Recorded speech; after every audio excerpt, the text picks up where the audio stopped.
अस्सलामुअलैकुम, जीटीवी न्यूज़ के साथ मैं हूं मोहम्मद अकबर। हेडलाइंस आपने मुलाहिज़ा की। बुलेटिन के आगाज़ में सबसे पहले आपको बताएं कि सिंध सरकारी मुलाजमीन को भरपूर नवाजने की तैयारी। सिंध के सरकारी मुलाजमीन के लिए अच्छी खबर यह है कि उन्हें अब 5, 10 या 15% नहीं बल्कि आज तनख्वाहों में पूरे 25% इजाफे की खुशखबरी मिलेगी। जी हाँ, विफाक और पंजाब में तो तनख्वाहों में 10% इजाफा हुआ, लेकिन सिंध में सरकारी मुलाजमीन की तनख्वाहों में पूरे 25% इजाफे का ऐलान बजट इजलास में मुतवक्के है। सिंध सरकारी मुलाजमीन को भरपूर नवाजने की तैयारी। सिंध के सरकारी मुलाजमीन के लिए अच्छी खबर यह है कि उन्हें अब 5, 10 या 15% नहीं बल्कि आज तनख्वाहों में पूरे 25% इजाफे की खुशखबरी मिलेगी। जी हाँ, विफाक और पंजाब में तनख्वाहों में 10% इजाफा, लेकिन सिंध में सरकारी मुलाजमीन की तनख्वाहों में पूरे 25% इजाफे का ऐलान बजट इजलास में आज मुतवक्के है।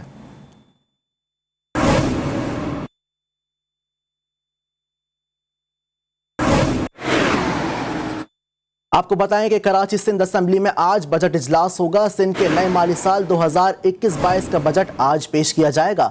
वजीर आला सिंध मुराद अली शाह सूबाई असेंबली में बजट पेश करेंगे। सरकारी मुलाजमीन की तनख्वाहों में 25% और पेंशन में 10% इजाफे की तजवीज़ है। सालाना तरक्याती प्रोग्राम के लिए 250 अरब रुपए रखने का तखमीना लगाया गया है। तालीम के लिए 240 अरब और सेहत के लिए 172 अरब रुपए रखने की तजवीज़ दी गई। सिंध असेंबली में MQM की जानिब से एहतजाज का भी इम्कान है। बजट इजलास के हवाले से आपको बताएं कि सिंध के नए माली साल का बजट आज पेश किया जाएगा।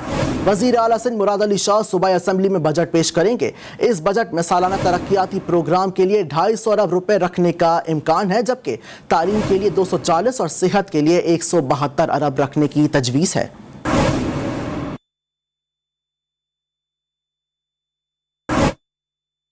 वज़ीर आला सिंध सैयद मुराद अली शाह ने विफाकी बजट में सिंध को कम हिस्सा मिलने पर शिकवा कर दिया और कहा कि विफाकी हुकूमत ने अपने वादे के मुतालिबात बजट नहीं दिया। सिंध को गुज़िश्ता बजट के भी 62 अरब रुपए कम दिए गए थे। मुराद अली शाह ने कहा कि नाले नाले करने वाले नालों में बह जाएंगे। यहाँ आपको अपडेट करें कि वज़ीर आला सिंध सैयद मुराद अली शाह ने विफाकी बजट में सिंध को कम हिस्सा मिलने का शिकवा कर दिया और कहा कि विफाकी हुकूमत ने अपने वादे के मुताबिक बजट नहीं दिया। सिंध को गुज़िश्ता बजट के भी 62 अरब रुपए कम दिए गए थे।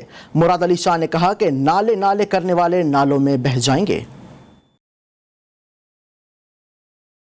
हमें कहा गया था कि आपको 742 अरब रुपए दिए जाएंगे from the divisible pool taxes plus trade transfers. अब रिवाइज करके कह दिया है कि 742 नहीं, हमारी ग्रोथ बहुत ज्यादा हुई है, हम अपनी टारगेट से आगे बढ़ गए, लेकिन आपको पैसे हम 742 नहीं देंगे। अब रिवाइज में वो आ गई है बजट में, किताब आपने देख ली होगी, 680 अरब कर दिए, 680.4 या 5 बिलियन। ये कैसे हो गया? आपकी ग्रोथ बढ़ गई, आपने टैक्सेस बढ़ाने की, ज़्यादा कलेक्ट करने की बजाय अपने टारगेट से कम कलेक्ट किए और आपने सिंध को तकरीबन ये 42 और 20 62 अरब रुपए तो पहले ही कह दिया नहीं मिलेंगे आपको, भाई भूल जाओ। ये नाले नाले सिर्फ नालों में बह जाएंगे। ये मैं आपको लिख के दे रहा हूँ। ये सिर्फ बुक्स कि अगर हकीकत बताई जाए उन्हें तो फिर शोर कहीं पे नाले नहीं बनाए। सूबा सिंध को मिलना था 8.292 मिलियन एकड़ फीट पानी इस पूरे 2 महीने 10 दिन में, अप्रैल, मई और जून के 10 दिन, और हमें एक्चुअली मिला है 5.385 मिलियन एकड़, यानी 35% शॉर्टेज हमने इन 2 महीने 10 दिन में बर्दाश्त की। खैबर पख्तूनख्वा को अपने शेयर से ज़्यादा पानी मिला है। MQM पाकिस्तान ने सिंध हुकूमत के खिलाफ रैली मौखर कर दी। MQM रहनुमा आमिर खान का कहना है कि सिंध हुकूमत से कराची के नाले तक साफ नहीं हो रहे। बताया जाए कि सिंध को NFC से मिलने वाली रकम का इस्तेमाल कहां हुआ।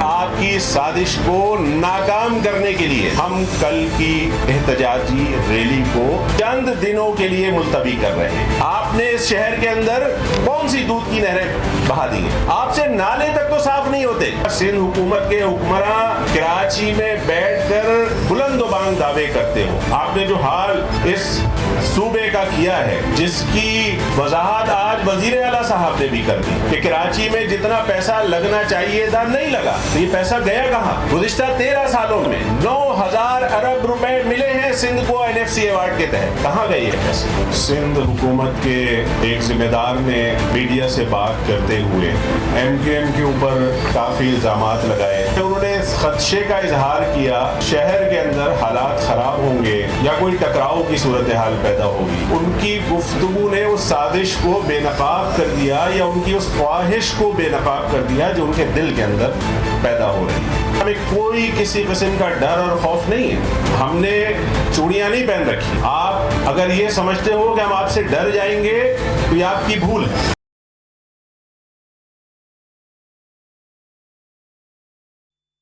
आपको बताएं कि सिंध हुकूमत सिर्फ करप्शन पर कायम है। साबिक वजीर आज़म अरबाब गुलाम रहीम का कहना है कि अवाम पीपल्स पार्टी से तंग आ चुके हैं।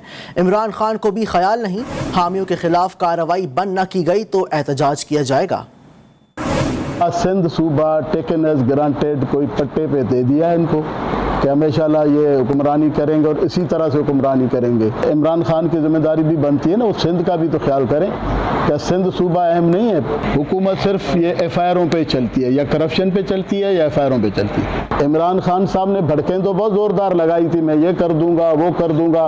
3 साल मेजर पोर्शन जो है ना टेन्योर का गुजर चुका है। ये चौथा बजट अब जो आ रहा है और अभी तक नशिस्तन गुफ्तन बर्खास्तन वो अलग किस्सा है। इमरान खान साहब को चाहिए कि जो उन्होंने बातें की थी उस पर अमल करें और स्टेट भी अमल करे।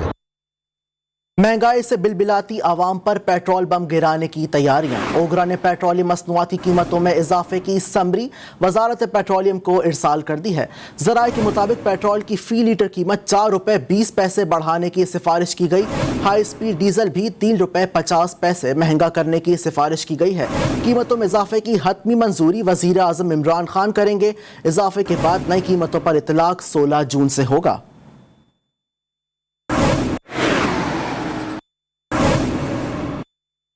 और बहुत हो गई छुट्टियां, अब है बारी स्कूल जाने की। सिंध हुकूमत ने आज से 6ठी से 8वीं तक क्लासेस खोलने का फैसला कर लिया है। वजीर तालीम सिंध सईद गनी का कहना है कि क्लासेस 50% हाजिरी के साथ खोली जाएंगी। स्कूलों के अमले के लिए वैक्सीनेशन लाजमी होगी। केसेस की शरह कम होने पर प्राइमरी क्लासेस का आगाज 21 जून से किया जाएगा।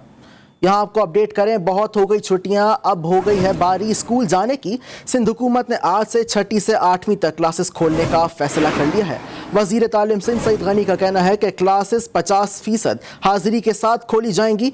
स्कूलों के अमले के लिए वैक्सीनेशन लाजमी होगी। केसेस की शरह कम होने पर प्राइमरी क्लासेस का आगाज 21 जून से किया जाएगा।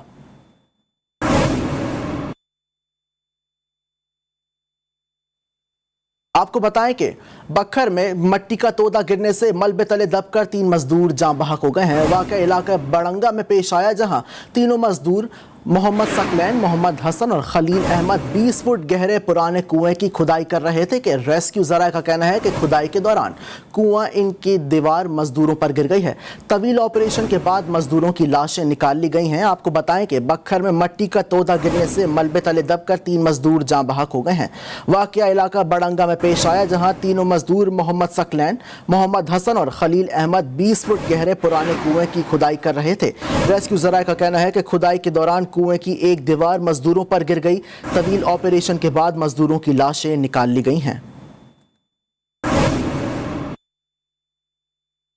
कोयटा की मार्गेट रोड पर FC की गाड़ी को बारूदी सुरंग का निशाना बनाया गया है। ISPR के मुताबिक सड़क किनारे नस्ब बारूदी सुरंग फटने से FC के 4 जवान शहीद हो गए। शोहदा में सूबेदार सरदार अली खान, सिपाही मुसद्दिक हुसैन, उवैस खान और मोहम्मद अनवर शामिल हैं। यहाँ आपको अफसोसनाक खबर से आगाह करें, कोयटा की मार्गेट रोड पर FC की गाड़ी को बारूदी सुरंग का निशाना बनाया गया। ISPR के मुताबिक सड़क किनारे नस्ब बारूदी सुरंग फटने से FC के 4 जवान शहीद हो गए। शोहदा में सूबेदार सरदार अली खान, सिपाही मुसद्दिक हुसैन, उवैस खान, मोहम्मद अनवर शामिल हैं।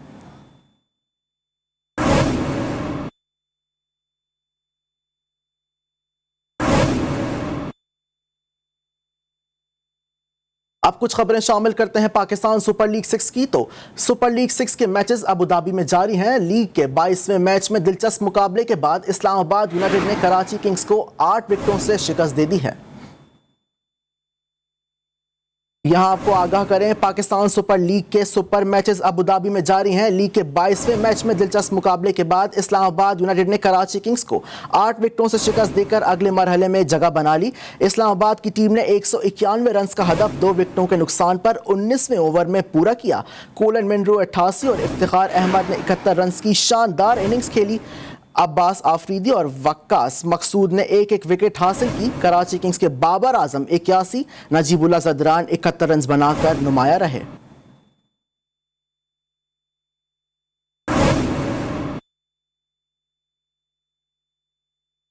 जनूबी अमेरिकन फुटबॉल कन्फेडरेशन के ज़ेर एहतमाम कोपा अमेरिका 47वें एडिशन का आगाज़ दिफाई चैंपियन ब्राज़ील और कोलंबिया की कामयाबी से हुआ। ग्रुप बी के पहले मैच में मेज़बान ब्राज़ील ने वेनेजुएला को 0-3 गोल से शिकस्त दी। फातह टीम की जानिब से मार्कोनो, नेमरा और बारबूसा ने एक एक गोल स्कोर कर लिया। दूसरे मैच में कोलंबिया ने कार्डोना के वाहिद गोल की बदौलत एक्वाडोर को 0-1 गोल से पिछाड़ दिया। दोनों मुकाबले खाली स्टेडियम में खेले गए। टूर्नामेंट में जनूबी अमेरिका के 10 ममालिक की टीमें हिस्सा ले रही हैं। ग्रुप ए में अर्जेंटीना, बोलीविया, यूरुग्वे, चिली और पैराग्वे, जबकि ग्रुप बी में ब्राज़ील शामिल है।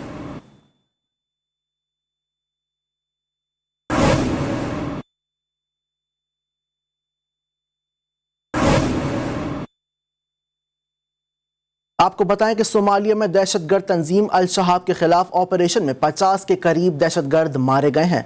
सोमाली फौज ने 11 जून से अब तक हर उन नामी इलाके में तंजीम के खिलाफ ऑपरेशन किया जिसमें कम अज़ कम 50 अक्सरियत पसंद हलाक करने समेत तंजीम के ज़ेर इस्तेमाल बाज़ मुकामात को भी तबाह कर दिया गया है। अल शहाब नामी तंजीम इलाके में बार बार हिफाजती कुव्वतों और शहरियों पर हमले करती रहती है, जिनके खिलाफ सोमाली फौज के ऑपरेशन में अब तक 6 देहात आज़ाद करवा लिए गए हैं।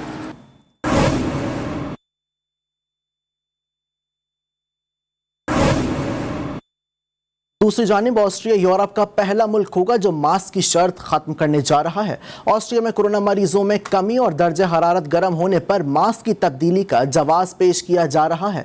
स्कूलों और तिजारती मराकज़ में कोरोना टेस्ट लागू रहेंगे। ज़राए के मुताबिक 1 जुलाई से ऑस्ट्रिया भर में FFP2 मास्क की शर्त खत्म करके आम मास्क MNS पहना जा सकेगा। आम शाहराहों, बाजारों और सड़क पर, पार्कों और प्राइवेट पार्टियों में बगैर मास्क जाया जा सकता है, मगर हिफाजती तदबीर अपनाने को तरजीह दी जा सकेगी। पब्लिक ट्रांसपोर्ट, तिजारती मराकज़, बैंक और शॉपिंग सेंटर्स में मास्क की शर्त लाजमी होगी।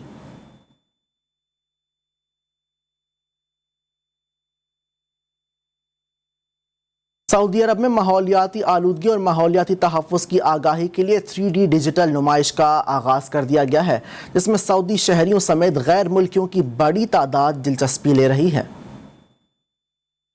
सऊदी अरब के शहर अल ज़ोहरान में होने वाली डिजिटल नुमाइश का मकसद लोगों में माहौलियाती आलूदगी से मुतालिक शऊर बेदार करना है। डिजिटल नुमाइश के जरिए बताया जा रहा है कि माहौलियाती निज़ाम को कैसे बेहतर बनाया जा सकता है ताकि दुनिया बेहतर और खुशगवार माहौल मैसर कर रहे। नुमाइश में दरख्तों की अहमियत को भी उजागर करके लोगों को शजरकारी की ज़रूरत पर जोर दिया गया है।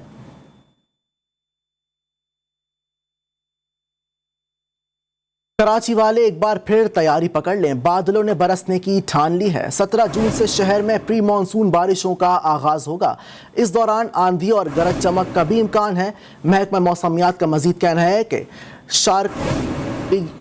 इसी हवाले से देखिए शारका कमाल की रिपोर्ट।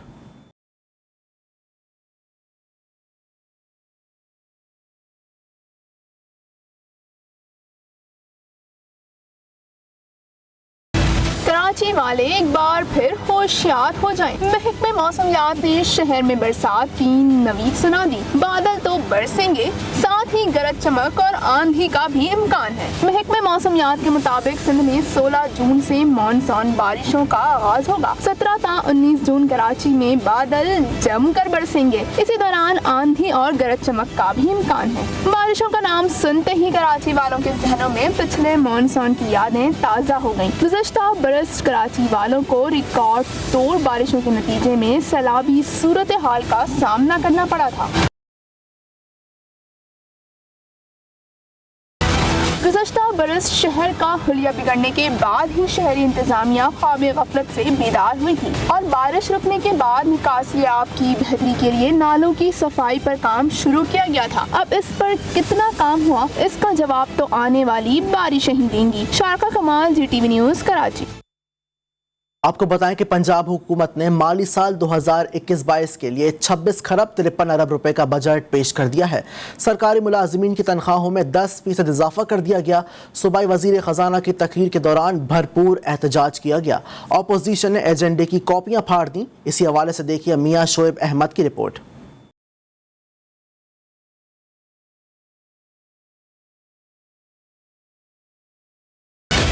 पंजाब के बजट इजलास का आगाज वक्त पर नहीं हो सका। 2 घंटे 32 मिनट की ताखीर से इजलास शुरू हुआ। स्पीकर चौधरी परवेज इलाही ने इजलास की सदारत की। इस बिल्डिंग को जो 4 चांद लगाने हैं वो हमारे अमल ने, हमारी कारकर्दगी ने। माली साल 2021-22 का बजट सूबाई वजीर खजाना मखदूम हाशिम जमा बख्त ने ऐवान में पेश किया। 26 खरब 53 अरब के बजट में सरकारी मुलाजमीन की तनख्वाहों में 10% इजाफा किया गया है। बुनियादी तालीम की मद में 442 अरब और सेहत के लिए 369 अरब मुख्तस करने का ऐलान किया। जनाब स्पीकर, आइंदा माली साल के तरक्याती बजट में सोशल सेक्टर यानी तालीम और सेहत के लिए 205 अरब 50 करोड़ रुपए मुख्तस किए गए हैं। आइंदा माली साल में सेहत के शोबे के लिए मजमूई तौर पर 370 अरब रुपए के फंड मुख्तस किए जा रहे हैं। बजट तकरीर के दौरान अपोजिशन ने भरपूर एहतजाज किया। लीगी खवातीन ने ऐवान में कातिल बजट नामंजूर के प्ले कार्ड लहराए। लीगी अरकान ने वजीर आला की नशिस्त का घेराव किया और खूब नारेबाजी की।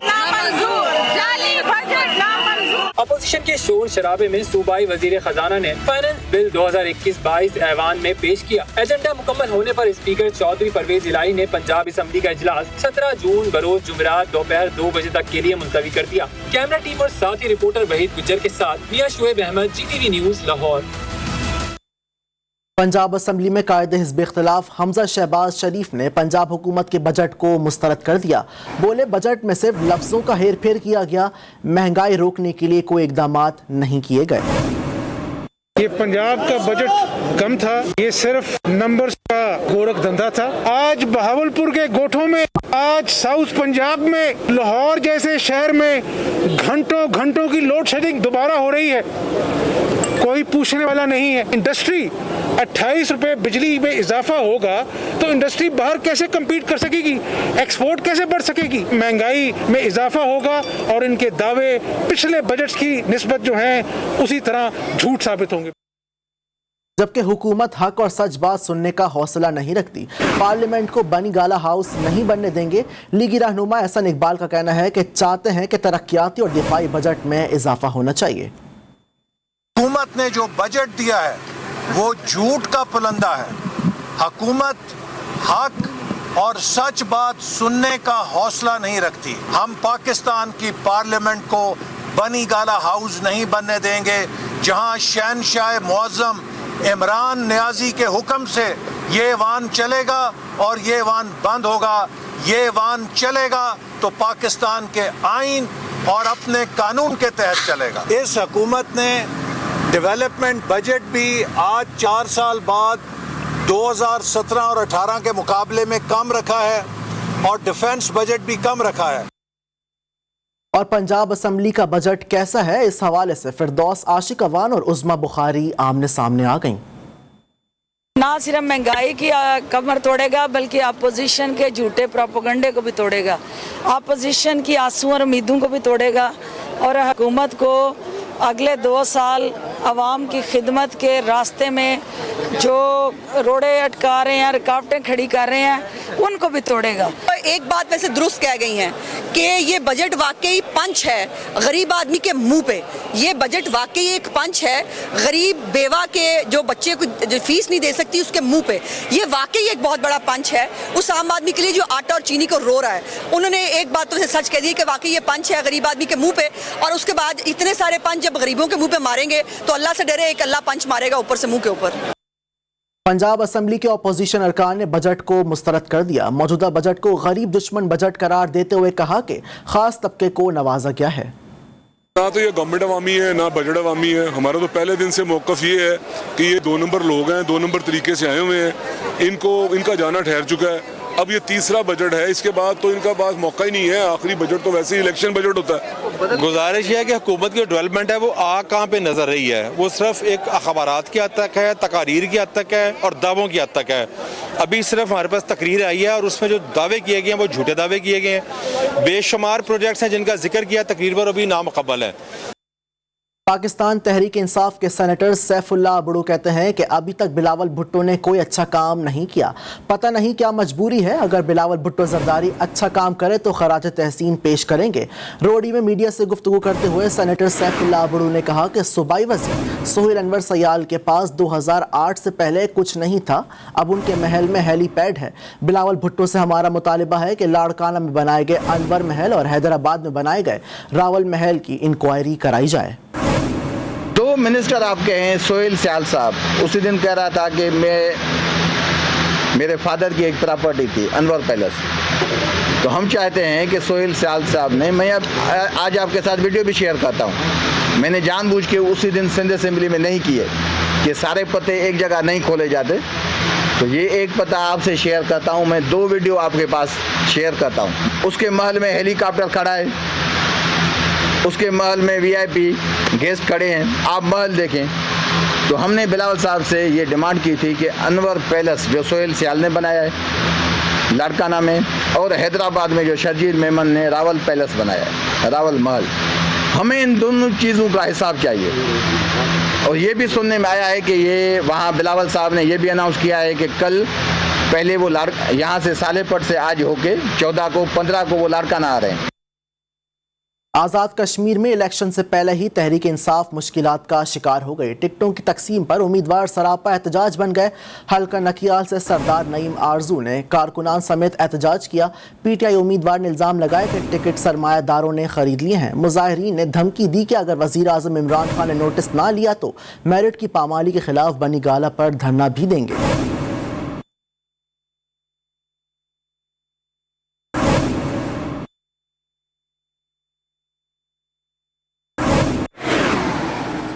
मयाशी बयानिया आसान ज़बान में लोगों तक पहुँचाएं। वज़ीर आज़म इमरान खान ने हुकूमती तर्जुमानों को हिदायत कर दी। कहा मुश्किल हालात के बावजूद तारीखी बजट पेश किया। मुल्की मईशत तारीकी की जानिब गामजन है। गलत फहमियाँ फैलाने वाले अनासर के अज़ाइम नाकाम होंगे।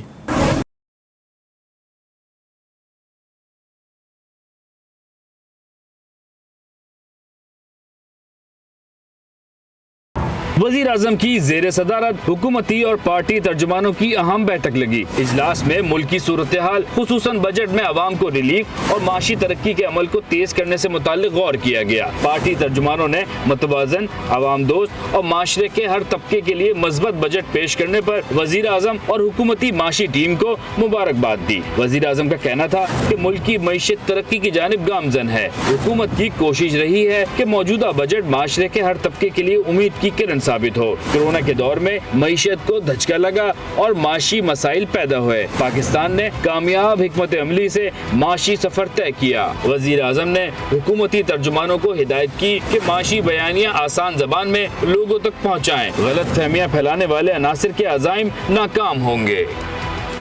हुक्मरानों के दावे झूठ निकले। वज़ीर आज़म और गवर्नर हाउस को यूनिवर्सिटी में तब्दील करने का नारा लगाने वाली PTI ने अपना मजाक बना लिया।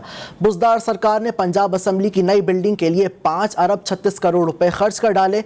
परवेज़ इलाही ने वज़ीर आज़म की गैर ज़रूरी अखराजात ना करने के अहकामात का किस तरह तमाशा बनाया, जानते हैं मद्दे मुकाबिल में। 5 बिलियन रुपीस की इन्होंने बिल्डिंग बना ली है सारे, इसकी इन्होंने या पंजाब असम्बली बना ली है। और परवेज इलाही साहब की जिद थी, जरा चेक करवा लें, हम कल इस पे फॉलो अप करेंगे, क्योंकि इस पे चेक करवा लें। ये 5 अरब रुपए का ठेका था किसके पास, और परवेज इलाही साहब इतने क्यों? 2-2.5 अरब था जो कि 3 अरब रुपए गलबन बढ़ के फिर ये 5.5 अरब पे चला गया। एक तरफ कौम ये पैसे इकट्ठे कर रही है, पेट्रोल से हमारे पैसे कटे, पेट्रोल से हमारा तेल निकाला जा रहा है, बिजली से निकाला जा रहा है, गैस से निकाला जा रहा है, चीनी से निकाला जा रहा है, और लग कहाँ पे रहा है? इस करप्ट एलीट के, जिनके खुद सारे नहीं है, मतलब इजलासों पे, ये बजट इजलासों पे लग रहे, जो अटेंड नहीं कर रहे, बिल्डिंग्स बना रहे हैं। और उसको आज MPs ने बड़े बड़ा उन्होंने फोटो किए हैं कि देखो हमारे बैठने के लिए क्या इनको उन्होंने बनाया। कराची में शार फैसल पर गैर कानूनी तामीर टावर से मुतालिक समात पर सुप्रीम कोर्ट रजिस्ट्री में हुई चीफ जस्टिस गुलजार अहमद ने सिंध हुकूमत पर सख्त बरहमी का इजहार किया और कहा कि हुकूमत कहाँ है, कौन जिम्मेदारी लेगा। यहाँ पैसे देने वाले का काम हो जाता है, गैर कानूनी धंधा जारी है और SBCA का काम भी चल रहा है। कराची पर कनाडा से हुक्मरानी की जा रही है। यूनुस मेमन सिंध का असल हुक्मरान है। क्या ऐसा होता है? पार्लिमानी निज़ाम यहाँ नाले साफ नहीं कर सकते, सूबे कैसे चलाएंगे?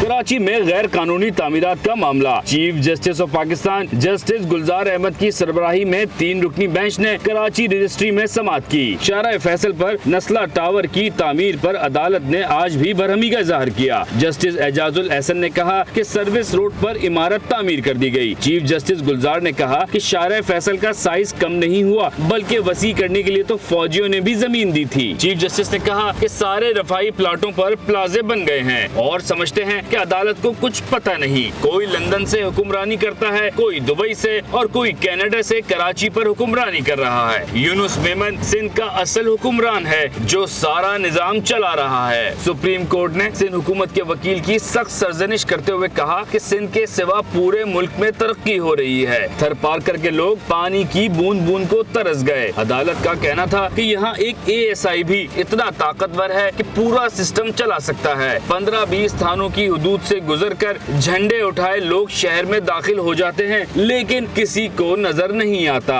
अदालत ने नस्ला टावर के वकील से कमिश्नर कराची की रिपोर्ट पर जवाब तलब करते हुए समाअत 16 जून तक मुलतवी कर दी।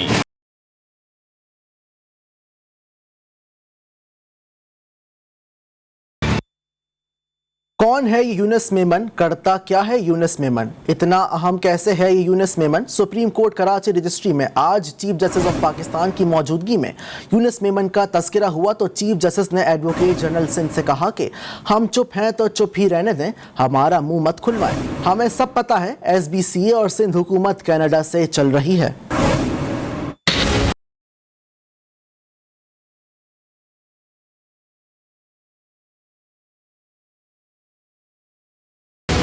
एक नाम एक किरदार, सिंध में यूनुस मेमन का राज। क्या यूनुस मेमन के इशारों पर पूरा सिंध चलता है? कौन है ये शख्स जो ऐवान कानून और हुकूमत से बाला होकर काम कर रहा है? सुप्रीम कोर्ट कराची रजिस्ट्री में यूनुस मेमन उर्फ यूनुस सेठ का नाम सामने आया। यूनुस मेमन को कराची समेत सिंध भर में गैर कानूनी तामीरात का मास्टरमाइंड करार दिया जा रहा है। कनाडा में मौजूद यूनुस मेमन जिसकी मर्जी के बगैर न कोई जमीन खरीद सकता है न कोई बेच सकता है। यूनुस सेठ कनाडा उस वक्त फरार हुआ जब 3 साल कबल उस पर नैब ने केसेस बनाए। जराये के मुताबिक यूनुस मेमन ओमनी ग्रुप के अब्दुल गनी मजीद का बिजनेस पार्टनर है। सेठ का सिस्टम कराची में SBCA हो या रिन्यू के मामलात मुबैना तौर पर DC ईस्ट मोहम्मद अली शाह के जिम्मे है। सिद्दीक आदमजी, तैमूर डोमकी और अहमद अली सेठ के सिस्टम के पैसों की लेन देन देखते हैं। चीफ जस्टिस ऑफ पाकिस्तान ने भी एडवोकेट जनरल सिंध की सरजनिश करते हुए कहा, शहर में कौन सी इमारत बनेगी और कौन सी नहीं, ये कनाडा में तय हो रहा है।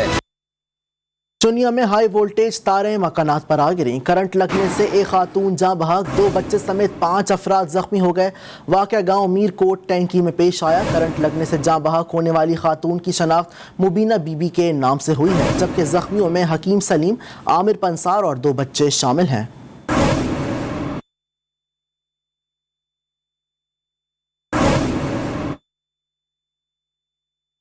शक्करगढ़ में खातून से ज्यादती के बाद वीडियो बनाकर ब्लैकमेल करने वाले 3 मुल्जिमान गिरफ्तार कर लिए गए हैं।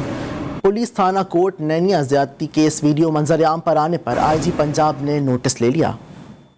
जो खातून का बयान है उसके मुताबिक उसकी वीडियो बनाई गई है और उस वीडियो की वजह से वो ब्लैकमेल होती रही है और पुलिस के पास नहीं आई। लेकिन खातून की एप्लीकेशन पर फौरी मुकदमा दर्ज रजिस्टर किया गया है और मुकदमा के अंदर आज के फौरी बाद जो 2 मुल्ज़मान थे उनको गिरफ्तार किया गया। चूँकि ये एक सोशल मीडिया पर और इलेक्ट्रॉनिक मीडिया पर ये खबर ब्रेक हुई, इस पर इंस्पेक्टर जनरल पुलिस ने नोटिस लिया। RPO गुजरांवाला और डिस्ट्रिक्ट पुलिस ऑफिसर नारोवाल ने इसमें इंस्ट्रक्शन जारी की और फिर पुलिस स्टेशन कोडनाना की पुलिस ने जो तीसरा मुलज़िम था उसको लाहौर से गिरफ्तार किया गया है। टब्बा सुल्तानपुर में तेज रफ्तार बस उलटने से 12 साल लड़का जाँ बहक, 27 अफराद शदीद जख्मी हो गए। मुल्तान रोड मितला चौक पर रोड क्रॉस करते हुए लड़के को बचाने की कोशिश में तेज रफ्तार बस बेकाबू होकर उलट गई। हादसे की सीसीटीवी फुटेज जीटीवी न्यूज को मौसूल हो गई है। फुटेज में लड़के को रोड क्रॉस करते हुए देखा जा सकता है। जख्मियों को अस्पताल मुंतकिल कर दिया गया है।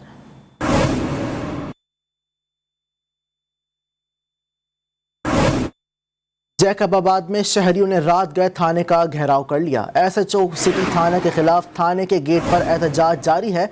मुजाहिरीन का कहना है कि एसएचओ सिटी अली हसन मेहर ने मोटरसाइकिल चेकिंग को रोजगार का जरिया बना लिया है। कागजात होने के बावजूद मोटरसाइकिल सवारों को पकड़कर मुबैना तौर पर रिश्वत वसूल की जा रही है। रिश्वत न देने पर मोटरसाइकिल थाने में बंद कर दी जाती है। मुजाहिरीन ने आईजी सिंध से एसएचओ को हटाने का मुतालबा कर दिया।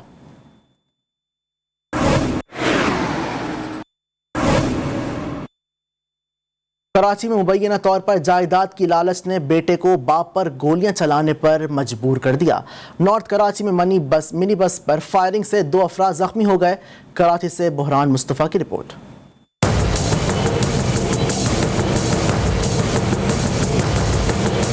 नॉर्थ कराची अंडा मोर के करीब मिनी बस पर फायरिंग से 2 अफराद जख्मी हो गए। जख्मियों में गुलाम कासिम और जफर मकसूद शामिल हैं। जख्मी गुलाम कासिम के भाई के मुताबिक 2 मुल्जिमान ने फायरिंग की और फरार हो गए। मेरे भाई को बस के अंदर गोली मारी है, 2-3 गोली लगी हैं, उनकी हालत सीरियस है। मुझे उसी भाई के नंबर से किसी अनजान बंदे ने फ़ोन किया कि आपके भाई को गोली लगी हुई है।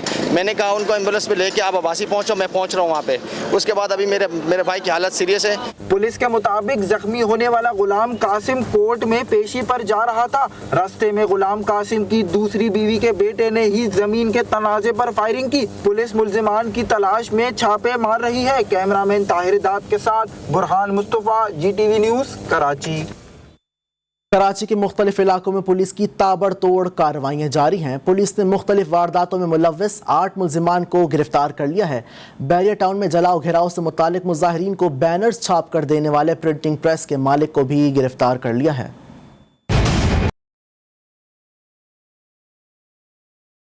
कराची के इलाके साइड बी थाने में 8 जून को शहबाज नामी शख्स ने भाई के फायरिंग में जख्मी होने का मुकदमा दर्ज करवाया। पुलिस ने तफ्तीश की तो मालूम हुआ कि इरफान ने अपने साथी जुनैद के हमरा गुलबर्ग के इलाके में कायम ATM पर डकैती की, जिस पर सिक्योरिटी गार्ड ने फायरिंग की। जुनैद मौके पर जा भाग हो गया, जबकि इरफान जख्मी हालत में शेरशाह आ गया। दौरान तफ्तीश मुलजिम ने इंकशाफ किया, जिसके बाद मुलजिम की गिरफ्तारी अमल में लाई गई। मलीर कैंट पुलिस ने खातून समेत 3 मुल्जिमान को गिरफ्तार कर लिया। SSP मलीर इरफान बहादुर के मुताबिक मुल्जिमान पुलिस की वर्दी पहनकर डकैती की वारदात किया करते थे। मुल्जिमान के कब्जे से जदीद असलहा, कैश, पुलिस वर्दी, मोबाइल फोन और मंशियात बरामद हुई है। गिरफ्तार मुल्जिमान आइस समेत मुख्तलिफ नशे के आदी भी हैं। इधर सोल्जर बाजार पुलिस ने CCTV फुटेज की मदद से राकेश नामे मुल्जिम को गिरफ्तार कर लिया। मुल्जिम मोटरसाइकिल चोरी और स्ट्रीट क्राइम की वारदातों में मुलव्विस है। मीरपुर आज़ाद कश्मीर में मदरसे के 2 तालिब इल्म मंगला डैम में नहाते हुए जाँ बहक हो गए हैं। तालिब इल्म इस्माइल खान और अब्दुल कदीर अपने साथियों के साथ डैम में नहाने गए थे। डूबने वाले तालिब इल्मों को साथियों ने बचाने की कोशिश की, ताहम वो कामयाब ना हो सके। पुलिस के मुताबिक लाशों को डैम से निकाल लिया गया है।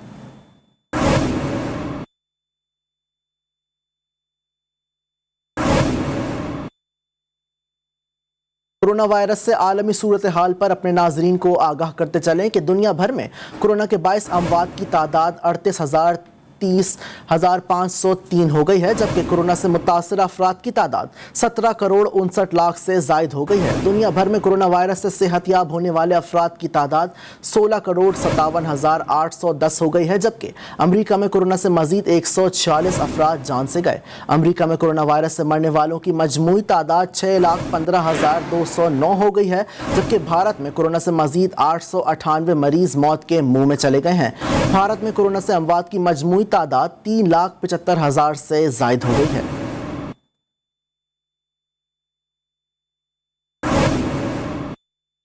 विफाक सूबाई हुकूमत के साथ मिलकर काम कर रहा है। वजीर इत्तलात से नासिर हुसैन शाह का कहना है कि हर जगह वैक्सीन लगाने का इंतजाम करने की कोशिश कर रहे हैं।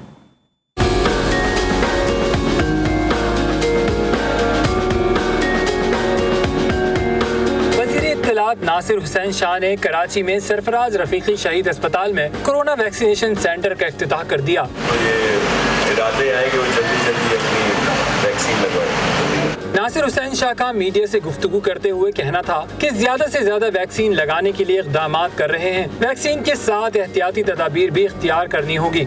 सिंध गवर्नमेंट हर लिहाज से मुख्तलिफ जगहों पे इस तरह की फैसिलिटीज़ को अपग्रेड भी कर रही है और लोगों के लिए आसानियाँ हों ताकि आराम से हर वैसिनिटी में ये हो और आराम से आप लोग लगवा सकें। वज़ीर इत्तलात सिंध का कहना था कि मुलाज़मीन की तनख्वाहें वैक्सीन से मशरूत कर दी गई हैं। कुछ लोग सोशल मीडिया पर प्रोपेगेंडा कर रहे हैं, उनके खिलाफ सख्त कार्रवाई होगी। कुछ लोग प्रोपोगेंडा भी कर रहे हैं सोशल मीडिया पे, दीगर जगहों पे कि जी वैक्सीनेशन के नुकसानात हैं और उनके लिए भी कानून साजी की जा रही है, लेकिन जो इस वक्त मौजूदा कवानीन हैं उनके तहत भी उनके खिलाफ सख्त कार्रवाई होगी।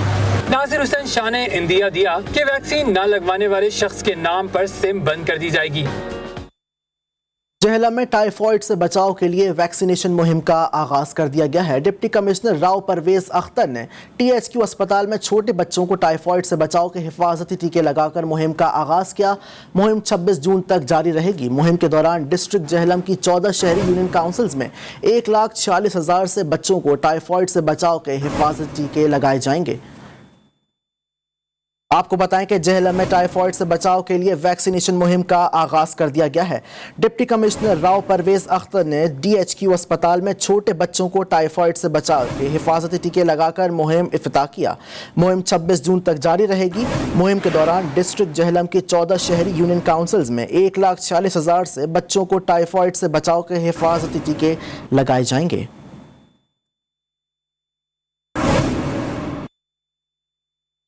भिटशाह में गैर एलानिया लोड शेडिंग के खिलाफ शहरी रात गए एहतजाज करते हुए सड़क पर निकल आए।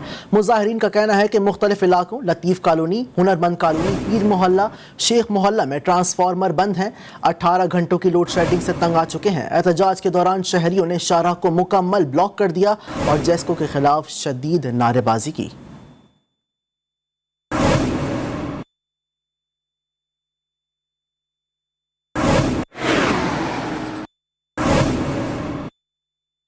उकाड़ा में आवारा कुत्तों ने 8 साला बच्चे को नोच खाया। हुजर शाह मुकी में आवारा कुत्ते कमसिन बच्चे इरफान को खेतों में घसीट रहे और बच्चे की गर्दन का पिछला हिस्सा और सर नोच खाया। मुकामी अफराद ने बच्चे को कुत्ते के चुंगल से छुड़वाकर THQ अस्पताल मुंतकिल कर दिया है। अस्पताल में बच्चे कई घंटे तक बेयारो मददगार पड़ा रहा। इतला मिलने पर district emergency officer Zafar Iqbal खुद अस्पताल पहुंच गए, जबकि दूसरी जानिब वाक़े के जिम्मेदार कुत्तों को तल्फ करने के बजाय मुजरिमाना खामोशी इख्तियार किए हुए हैं।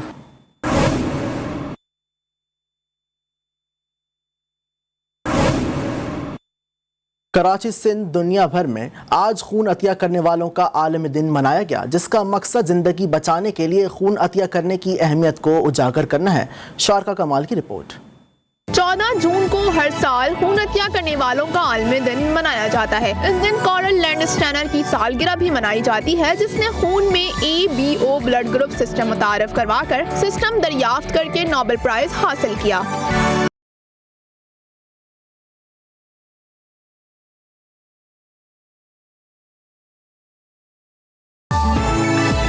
ब्लड बैंक के CEO सैयद मेहदी रिजवी कहते हैं कि सालाना 18 लाख बोतलों की जरूरत होती है, लेकिन बदकिस्मती से खून अतिया करने वालों की तादाद महज 4 से 5% है। ज्यादातर लोग खून एक्सचेंज करवाते हैं। बदकिस्मती हमारे ये है कि हमारे पूरे पाकिस्तान में 4 से 5% से ज़्यादा ब्लड डोनेशन नहीं आती है। कि सालाना तकरीबन जो एक 2014 या 17 जो 16 का डेटा है, 18 से 20 लाख हमें सालाना यूनिट की ज़रूरत होती है। अगर देखा जाए तो कम से कम पाकिस्तान में हर आदमी साल में 1 से 2 दफ़ा ब्लड दे रहा है, लेकिन वो दे रहा है एक्सचेंज में। सिर्फ इनको स्ट्रीमलाइन करने की ज़रूरत है। जबकि खून अतिया करने वालों ने कहा कि लोगों को चाहिए कि खून अतिया करें। इंसानियत की खिदमत करना हम सब पर फर्ज है। मैं ये कहूँगी कि हम सबको ब्लड ज़रूर देना चाहिए जानी ज़िंदगी बचाने के लिए, और हमारे रिलीजन में भी यही है कि दूसरों का ख्याल करें। और इन रिलीजन अगर आप ब्लड निकालेंगे तो इट्स बेटर फॉर यू। सो इससे अच्छी बात क्या हो सकती है, आप किसी के काम आ आ जाए। इस दिन को मनाने का मकसद खून में कमी के बाइस अमवात को रोकने के लिए खून तक रसाई की अहमियत के बारे में शऊर उजागर करना है। हादसात या किसी भी नागहानी आफत की सूरत में मतलूबा मिकदार में खून ना मिलने के बाइस कई अफराद मौत के मुंह में चले जाते हैं। खून दें और दुनिया को जीने दें, क्योंकि किसी को जिंदगी देने का सबसे आसान तरीका यही है। कैमरामैन अली रजा के साथ शारफा कमाल, GTV न्यूज़, कराची। फीफा की जानिब से पाकिस्तान पर आयद पाबंदी उठाने और कौमी फुटबॉल की बहाली के लिए साबिक कौमी फुटबॉलर्स मैदान में आ गए। द ब्यूटीफुल गेम को बचाने का अज़्म। KMC स्टेडियम में मुनक्किदा एक तकरीब में कौमी फुटबॉल टीम के साबिक कप्तान अली नवाज बलोच ने कहा कि फेडरेशन पर कब्जा गिर अनासर के खिलाफ साबिक फुटबॉलर्स को अपना किरदार अदा करना होगा। सिंध के फुटबॉल हल्के फुटबॉल खेल को बचाने के लिए अब मैदान में निकले हैं। तकरीब से अली बहार, हसन बलोच, मोहम्मद आजम, तारिक बलोच, अहमद जान, औरंगजेब शाहमीर, सलीम पटनी ने भी खिताब किया। मुकर्रीन ने कहा कि वर्ल्ड फुटबॉल गवर्निंग बॉडी को पाकिस्तान की सूरत हाल में अपना मुस्बत किरदार अदा करना होगा। पाकिस्तानी अदाकारा और गुलकारा मीशा शफी ने योगा में ग्रेजुएशन की तालीम हासिल कर ली। इंस्टाग्राम पर सर्टिफिकेट और मेडल मिलने की तस्वीर शेयर कर दी। मीशा शफी ने इंस्टाग्राम पर योगा ग्रेजुएशन मुकम्मल करके टीचर सर्टिफिकेट हासिल करने से मुतालिक पोस्ट और बताया कि कोरोना वबा के दौरान सख्त शेड्यूल, मसरूफियात के बावजूद 200 घंटे तक तरबियत हासिल की। तवील पोस्ट के साथ मीशा शफी ने योगा ग्रेजुएशन मुकम्मल करने के बाद मिलने वाले सर्टिफिकेट और मेडल के साथ अपनी तस्वीर भी शेयर की और साथ ही उन्होंने अपने असातिज़ा का भी शुक्रिया अदा किया।